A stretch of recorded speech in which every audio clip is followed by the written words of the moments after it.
Allahu Allahu Allahu Allah Allahu.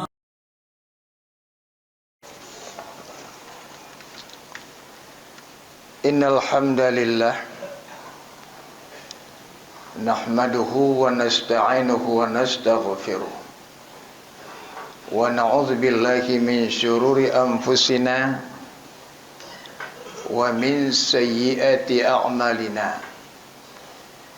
May yahdihillahu fala mudilla lahu wa may yudlilhu fala hadiyalah. Asyhadu an la ilaha illallah wahdahu la syarika lah wa asyhadu anna Muhammadan abduhu wa rasuluhu la nabiyya ba'dah. Allahumma shalli ala Rasulillah wa ala alihi wa ashabihi wa man tabi'ah. Amma ba'du fa ya ibadallah, usikum wa iyaya bitaqwallah faqad fazal muttaqun wa akhussukum ala ta'atihi la'allakum turhamun.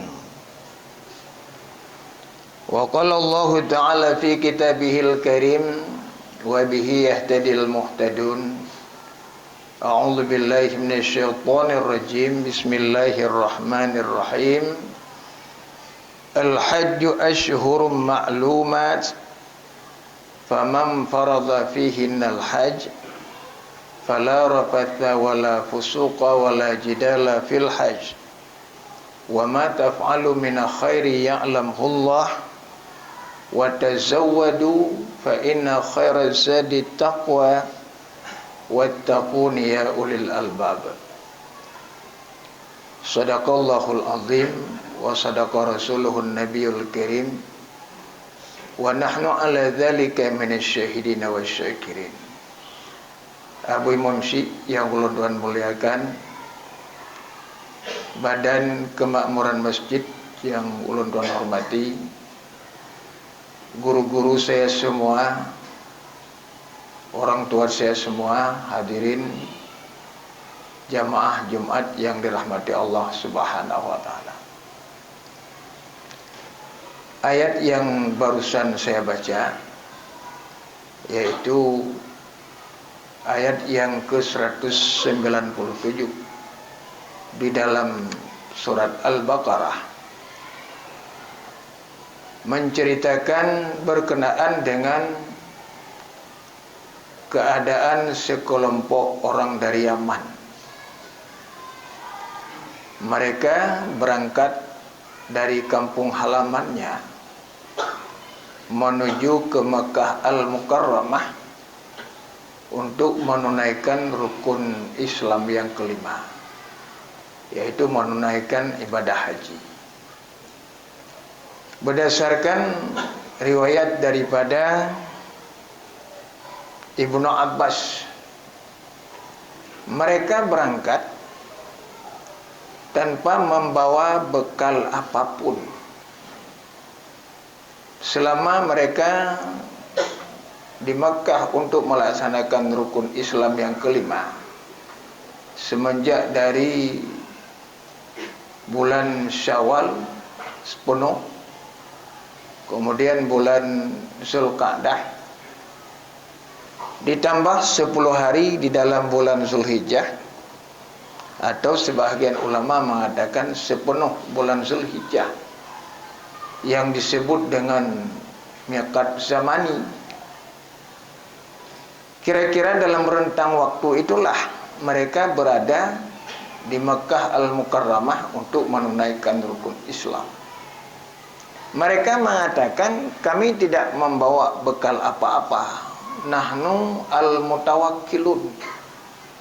Kami ini adalah orang-orang yang bertawakal. Orang-orang yang bertawakal artinya orang-orang yang menyerahkan seluruh urusannya kepada Allah Subhanahu wa taala. Berkaitan dengan hal tersebut, tengku-tengku sekalian, guru-guru saya sekalian, jamaah sembahyang Jumat yang dirahmati Allah, sepertinya ada sedikit yang kurang tepat dengan tindakan mereka itu, sehingga Allah menegur mereka itu. Dengan kata lain, kedudukanmu belum sampai seperti itu. Kamu masih butuh segala sesuatu selama di dalam musafirmu. Selama di dalam safarmu, dari negerimu di Yaman, kamu berangkat kemari, kamu butuh segala sesuatu. Jangan berangkat dengan kosong, karena kamu akan mendapat kesulitan di sana. Pun demikian, fa inna khairaz zadi taqwa, sesungguhnya perbekalan yang lebih bagus, yang lebih mulia, yang terlebih elok adalah bertakwa kepada Allah Subhanahu wa taala. Jika kita perhatikan tengku-tengku sekalian, pada pembahasan ayat ini ada satu bahan renungan yang sangat tersentuh, yang sangat mendalam kandungannya. Di antaranya tengku-tengku sekalian, Allah membandingkan di antara dua perbekalan, yaitu perbekalan selama di dalam safar dunia ini dan perbekalan untuk tempat terakhir, yaitu negeri yang kekal baka. Musafirnya gedanya nengku dari dunia ke dunia, itu yang pertama. Butuh bekal, butuh kepada perbekalan. Musafirnya kita dari dunia ini ke akhirat, maka perbekalan jauh lebih diperlukan. Ada beberapa hal nunggu-nunggu sekalian. Di antaranya, sejauh manapun nunggu-nunggu kita berangkat berpergian di atas permukaan bumi, itu kalau di dalam istilah ulama tasawuf, itu masih belum berpindah, masih di situ-situ saja. Kenapa? Karena belum bertukar alam. Biasa ulun tuanku di dalam diskusi dengan rekan-rekan, khusus di dalam mempelajari masalah hal yang seperti ini, sedikit yang berkaitan dengan ilmu tasawuf, sambil bercanda dengku saya tanya kepada rekan-rekan saya yang kebetulan beliau ini salah satunya sudah berangkat berpergian ke berbagai negara. Dia berangkat ke negeri Cina, dia berangkat ke negeri Jepang, dia berangkat ke Amerika, dia juga jalan-jalan ke Timur Tengah. Tanpa mengurangi rasa hormat terkait dengan hal yang seperti ini, saya bertanya kepada beliau, seandainya kamu pergi ke negeri di penghujung dunia sebelah, katakanlah misalnya ke kutub, dan selepas itu tidak ada lagi negara, tidak ada lagi yang diduduki oleh manusia. Kalau seandainya itu cerpelai kita bawa bersama kamu, apakah cerpelai itu bisa bertahan ataukah dianya itu mati? Maka tentu saja dia menjawab masih bisa bertahan, masih bisa hidup, masih bisa makan, masih bisa minum, masih bisa berkembang biak. Kalau begitu kesimpulan saya, kamu berangkat itu belum jauh, saya bilang. Kenapa belum jauh? Masih bisa ikut bersamamu itu cerpelai. Jadi menyokun istilah bahasa katanya, aku golem jauh kata dia. Mantang santut ngan cerpeja. Jadi mantang santut ngan cerpeja kan golem jauh saja. Apa tujuan dibuat analogi seperti itu? Tujuannya adalah untuk melepaskan keterikatan hati kita dengan dunia ini. Ini adalah inti daripada perjalanan orang-orang sufi nunggu sekalian, yang ini adalah salah satunya. Bukan tujuan lain. Bukan salah kita berpergian. Silahkan berpergian, tidak ada masalah. Untuk menambah ilmu, menambah wawasan, menjalin ukhuwah dengan saudara-saudara kita yang ada di seberang sana, silahkan, tidak ada masalah. Tetapi kenapa dibuat perumpamaan yang seperti itu? Tujuannya cuma satu, yaitu supaya hati kita ini tidak terikat dengan yang namanya segala sesuatu yang pada satu saat dia itu kita tinggalkan, agar hati kita ini terikat dengan kampung terakhir, yaitu kampung akhirat, yang dianya itu bakal kita songsong, dan dianya itu adalah abadi, dan dianya itu selalu bersama kita. Sementara yang lain pelan-pelan tapi pasti kita akan meninggalkan untuk selama-lamanya. Baik tungku-tungku sekalian, agak saya singkat pembicaraannya. Di antara dua perbekalan ini yang sama-sama kita perlukan, keperluan selama kita hidup di dunia ini, pergi kemana-mana, ada banyak kebutuhan kita di sini, kebutuhan di akhirat juga banyak, dan itu juga sama-sama kita butuhkan. Coba kita bandingkan di antara dua kebutuhan ini, yang kita pahami daripada ayat ini dengan penjelasan yang diberikan oleh para ulama. Setidaknya ada 5. Setidaknya ada 5. Insya Allah akan kita sampaikan semuanya jika waktu mengizinkan. Yang pertama, tunggu-tunggu sekalian, anna zadat dunya yukhlisuka min adzabi mauhum, wa zadul akhirah yukhlisuka min adzabi mutayakkan. Tunggu-tunggu sekalian, normal apabila kitanya nunggu setiap hari bekerja banting tulang dari pagi sampai sore, siang malam, karena mengingat menyoleh kitanya hanata kerja, kitanya akan bertemu dengan yang namanya sengsara. Gak mau yang namanya sengsara, gak mau yang namanya sakit-sakit, tidak mau yang namanya menderita, tidak mau yang namanya capek. Apalagi kalau kita mengingat usia kita tua nanti, badan sudah lemah, kita tidak bisa bergerak lagi, sementara tuntutan udip gedanya harus bekerja. Sangat sengsara tunggu-tunggu sekalian. Tapi bayangan yang terbayang di benak gedanya tersebut, kesengsaraan itu, ini statusnya mauhum. Mauhumnya di dalam bahasa Aceh gekun dengan tijala. Jadi peringkat paling tinggi itu yakin. Di bawahnya namanya dhan, kemudian di bawahnya namanya syakon, ragu. Kemudian di bawahnya lagi itu namanya wahmon. Dalam bahasa Aceh gekun dengan syak.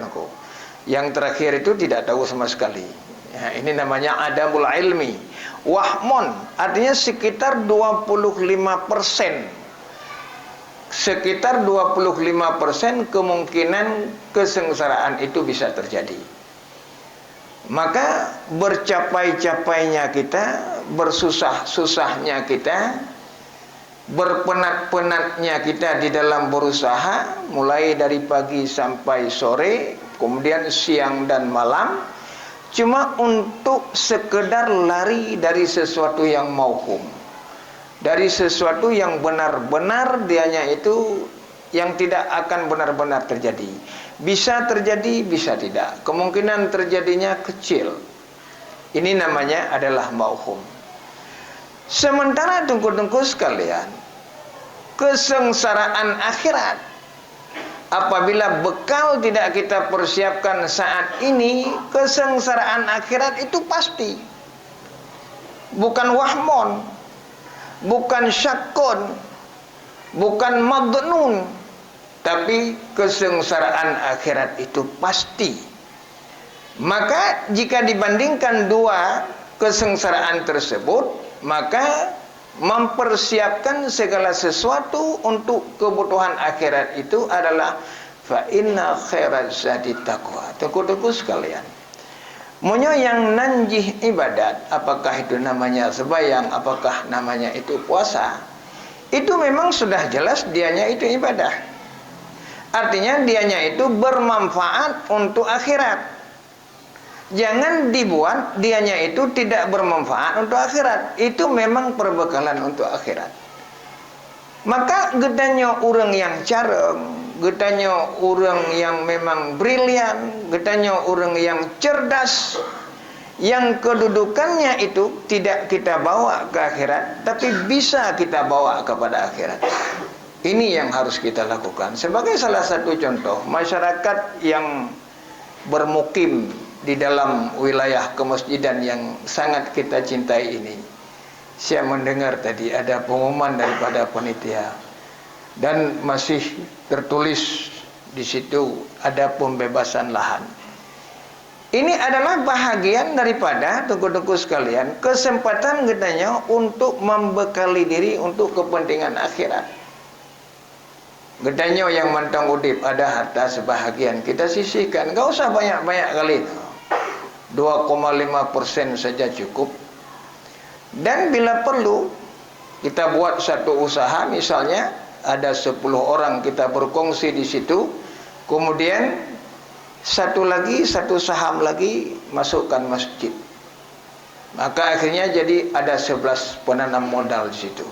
Keuntungan dibagi 11, 1/11-nya ada di situ masjid. Itu apa namanya? Sedekah jariah. Tamu tingku teji katanya dengan saudara paling cinta kuburan. Tamu tingku teji katanya dengan harta susah sekali kita pertahankan. Kita pertahankan mati-matian, jangan sampai diambil orang, jangan sampai jatuh ke tangan orang lain. Kita berkelahi dengan perampok, kita berkelahi dengan tukang perampas, kita pertahankan mati-matian.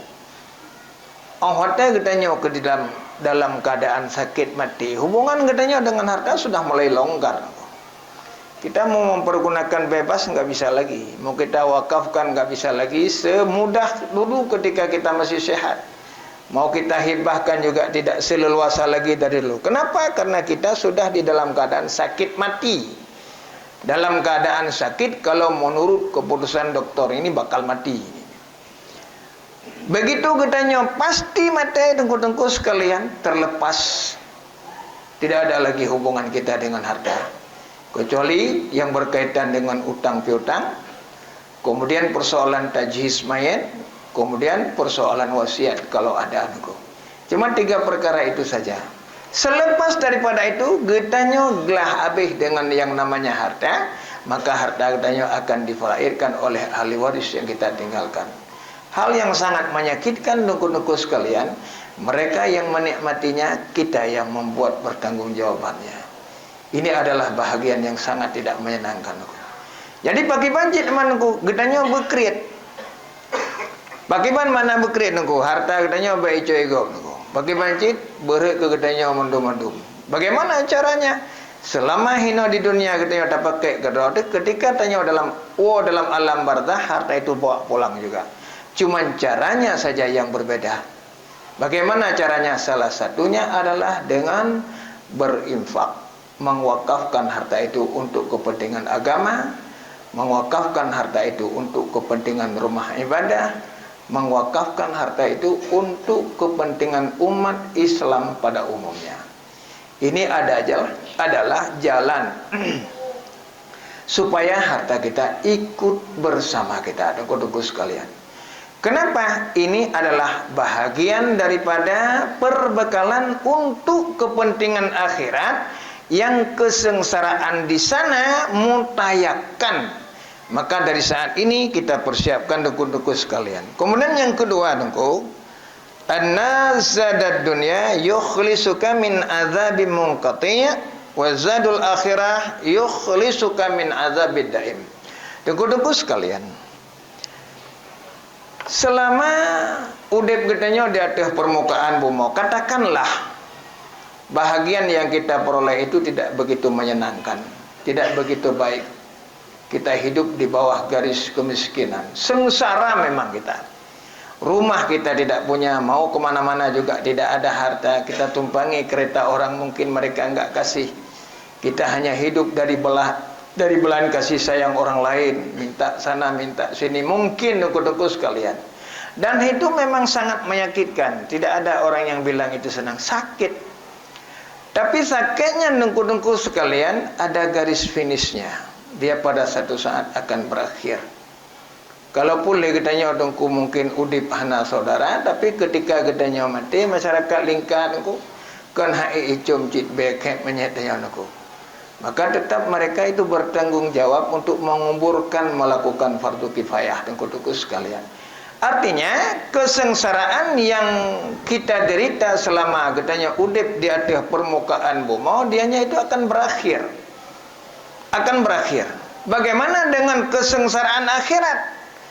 kesengsaraan akhirat itu tidak berakhir. Dianya itu terus-terusan, daim, berkekalan. Uru akhirat, sehingga tunggu-tunggu sekalian lo baca di dalam satu kitab.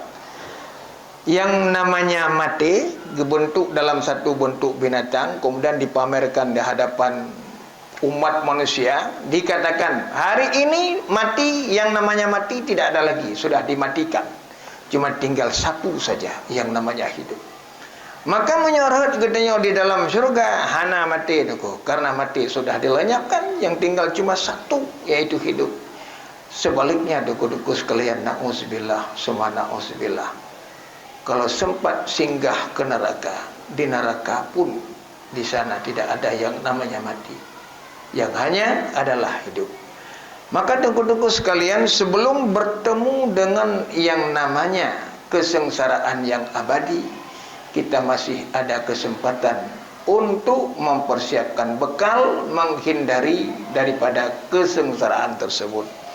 Kemudian yang ketiga, duku-duku sekalian, anna zadad dunya yuwassiluka ila lazati mamzujati bil alam wal askam wal baliyat, wa zadul akhirah yuwassiluka ila lazati baqiyah khalisah min syawaibil mudirrah aminah minal inqita'i wal sawal.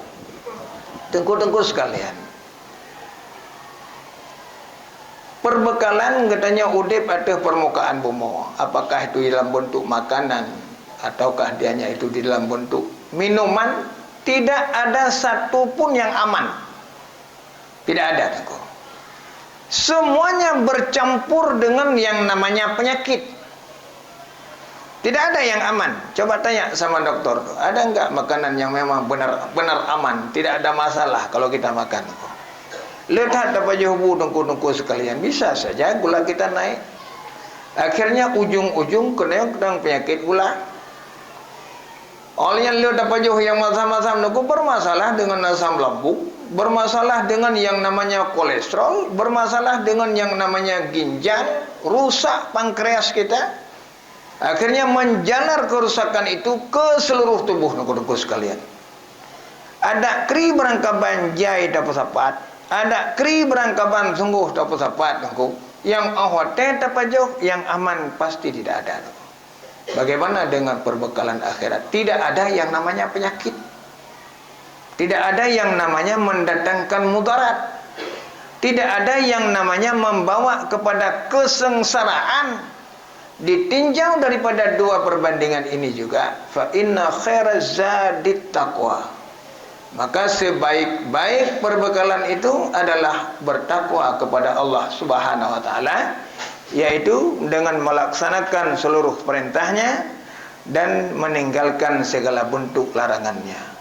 Melaksanakan seluruh bentuk perintahnya. Apakah perintah itu statusnya wajib, ataukah perintah itu statusnya fardu kifayah, atau statusnya itu sunat kifayah, atau statusnya itu sunat muakkadah, atau sunat di bawah sunat muakkadah. Bukan status itu yang kita tengok. Perintah ini datangnya dari siapa? Datangnya daripada Allah Subhanahu wa taala, zat yang maha agung, zat yang maha tinggi, zat yang maha suci, zat yang maha mulia. Maka perintah ini adalah tinggi. Dianya itu bukan perintah pura-pura, bukan perintah asal-asalan. Kita berurusan dengan zat yang maha agung. Begitu juga sebaliknya di dalam hal meninggalkan larangan tuh. Jangan pernah kita menganggap enteng, jangan pernah kita menganggap rendah, jangan pernah kita menganggap sepele itu. Contoh sederhana dengku-dengku sekalian, mohon maaf. Kita kencing sambil berdiri itu. Apakah itu larangan? Memang disuruh. Kencing sambil berdiri. Dilarang. Bagaimana status hukumnya? Para ulama mengatakan hukumnya makruh. Makruh itu bukan untuk dikerjakan. Makruh itu adalah untuk ditinggalkan. Makruh artinya adalah sesuatu yang dibenci. Yang membencinya adalah syariat. Sahib syariat itu yang pertama Allah Subhanahu wa taala, yang kedua Nabi Muhammad. Dibenci. Maka kita bertemu dengan Nabi Muhammad, dibenci kita. Siapa itu? Oh, itu si tukang kencing berdiri.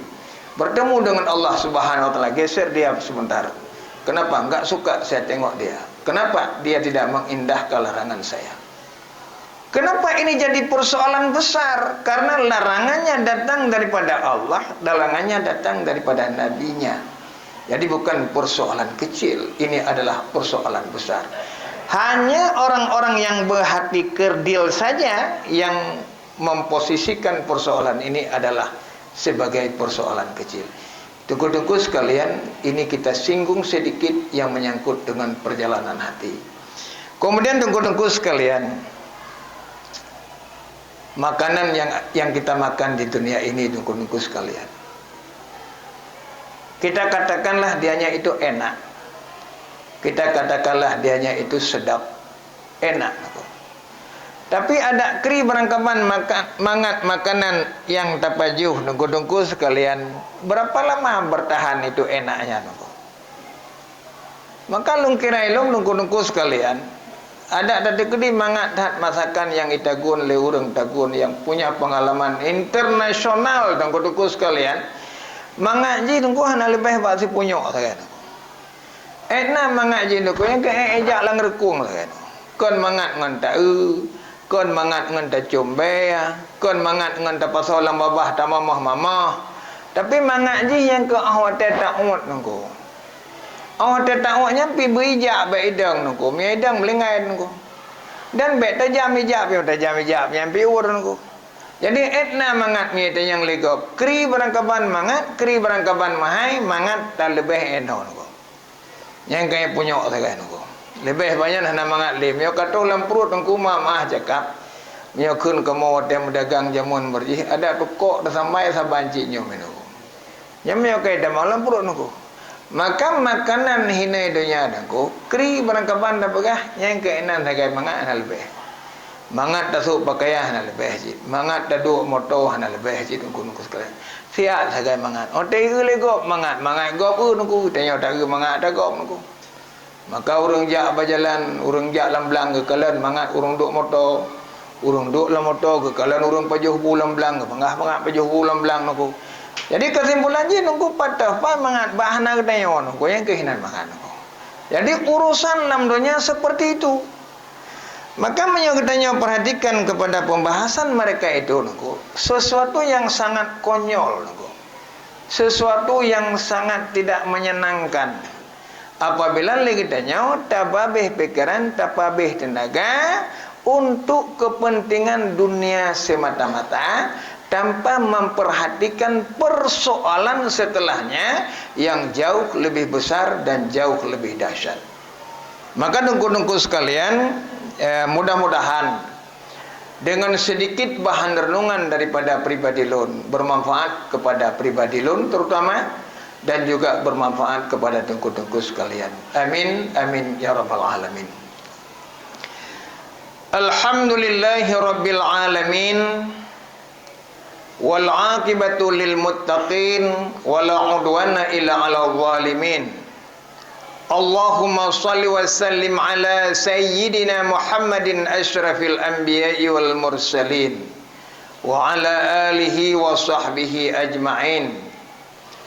Ayyuhan nas ittaqullaha haqqa tuqatih wa la tamutunna illa wa antum muslimun. Wa qala Allah ta'ala fi kitabihil karim wa bihi yahtadil muhtadun. A'udzu billahi minasyaitonir rajim. Bismillahirrahmanirrahim. Al-hajju ashhurum ma'lumat faman farada fihinnal hajj fala rafatha wala fusuqa wala jidala fil hajj wa ma taf'alu min khairi ya'lamhu Allah wa tazawwadu fa inna khairaz zadi taqwa wattaquni ya ulil albab. Barakallahu li wa lakum fil Qur'anil Karim wa nafa'ani wa iyyakum bima fihi minal ayati wadh-dhikril hakim wa taqabbala minni wa minkum tilawatahu innahu huwas samiul basir. Allahumma fil ismi wal walidi warhamna rabbana sallam. Allahumma fil ismi wal walidi warhamna rabbana sallam.